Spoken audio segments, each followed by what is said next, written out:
श्री कृष्णा अध्याय 8 भगवत प्राप्ति। अर्जुन ने कहा, हे भगवान, हे पुरुषोत्तम, ब्रह्मा क्या है, आत्मा क्या है, सकाम कर्म क्या है, ये भौतिक जगत क्या है तथा देवता क्या है, कृपा करके ये सब मुझे बताइए। हे मधुसूदन, यज्ञ का स्वामी कौन है और वह शरीर में कैसे रहता है, और मृत्यु के समय भक्ति में लगे रहने वाले आपको कैसे जान पाते हैं।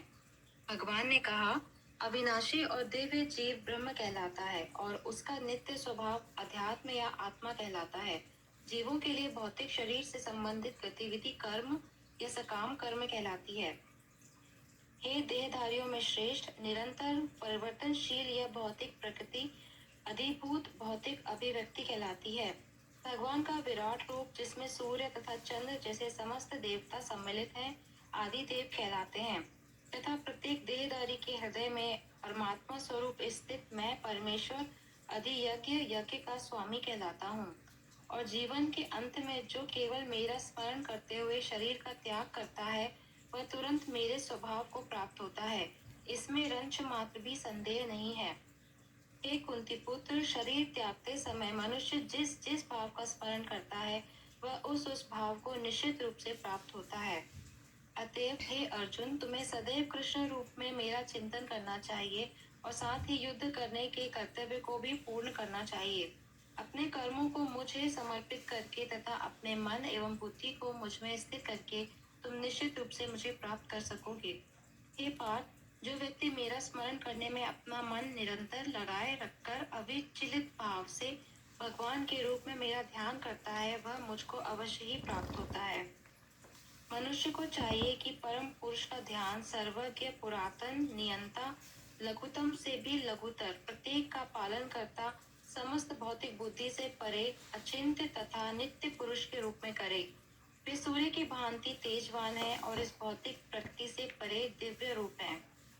मृत्यु के समय जो व्यक्ति अपने प्राणों को बोहों के मध्य स्थिर कर लेता है और योग शक्ति के द्वारा अविचलित मन से पूर्ण भक्ति के साथ परमेश्वर के स्मरण में अपने को लगाता है, वह निश्चित रूप से भगवान को प्राप्त होता है। जो वेदों के ज्ञाता हैं, जो ओंकार का उच्चारण करते हैं और जो संन्यास आश्रम के बड़े बड़े मुनि हैं, वे ब्रह्मा में प्रवेश करते हैं। ऐसी सिद्धि की इच्छा करने वाले ब्रह्मचर्य व्रत का अभ्यास करते हैं। अब मैं तुम्हें वह विधि बताऊंगा जिससे कोई भी व्यक्ति मुक्ति लाभ प्राप्त कर सकता है। समस्त इंद्रिय क्रियाओं से विरक्ति को योग की स्थिति योग धारणा कहा जाता है।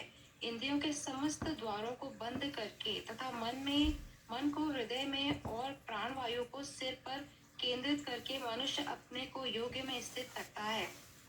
इस योगाभ्यास में स्थित होकर तथा अक्षरों के परम संयोग यानी ओंकार का उच्चारण करते हुए यदि कोई भगवान का चिंतन करता है और अपने शरीर का त्याग करता है, तो वह निश्चित रूप से आध्यात्मिक लोकों को जाता है। हे अर्जुन, जो अनन्य भाव से निरंतर मेरा स्मरण करते हैं, उनके लिए मैं सुलभ हूँ, क्योंकि वह मेरी भक्ति को प्रवृत्त रहता है।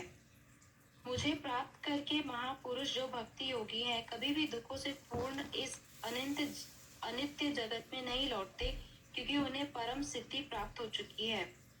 इस जगत में सर्वोच्च लोक से लेकर निम्नतम सारे लोक दुखों के घर हैं, जहाँ जन्म तथा मरण का चक्कर लगा रहता है।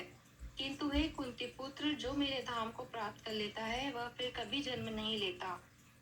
मानवीय गणना के अनुसार 1000 योग मिलकर ब्रह्मा का एक दिन बनता है और इतनी ही बड़ी ब्रह्मा की रात्रि भी होती है।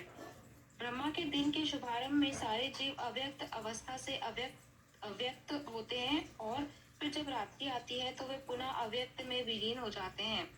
जब जब ब्रह्मा का दिन आता है तो सारे जीव प्रकट होते हैं और ब्रह्मा की रात्रि होते ही वे असहायवत विलीन हो जाते हैं। इसके अतिरिक्त एक अन्य अव्यक्त प्रकृति है जो शाश्वत है और इस व्यक्त तथा अव्यक्त पदार्थ से परे है। यह परा श्रेष्ठ और कभी नाश न होने वाली है। जब इस संसार का सब कुछ लय हो जाता है, तब भी उसका नाश नहीं होता, जिसे वेदांती अप्रकट तथा अविनाशी बताते हैं, जो परम गंतव्य है, जिसे प्राप्त कर लेने पर कोई वापस नहीं आता, वही मेरा परम धाम है। भगवान जो सबसे महान है, अनन्य भक्ति द्वारा ही प्राप्त किए जा सकते हैं। यद्यपि वे अपने धाम में विराजमान रहते हैं, तो भी वे सर्वव्यापी हैं और उनमें सब कुछ स्थित है। हे भरत श्रेष्ठ, अब मैं तुम्हें उन विभिन्न कालों को बताऊंगा जिसमें इस संसार से प्रयाण करने के बाद योगी पुनः आता है अथवा नहीं आता। जो परम ब्रह्मा के ज्ञाता हैं वे अग्निदेव के प्रभाव में, प्रकाश में, दिन के शुभ लक्षणों में, शुक्ल पक्ष में या जब सूर्य उत्तरायण में रहता है, उन 6 मासों में इस संसार से शरीर का त्याग करने पर उस परम ब्रह्मा को प्राप्त करते हैं। जो योगी धुएं रात्रि कृष्ण पक्ष में या सूर्य के दक्षिणायन में रहने के 6 महीनों में दिवंगत होता है, वह चंद्र लोक को जाता है, किंतु वहां से पुनः पृथ्वी को चला आता है।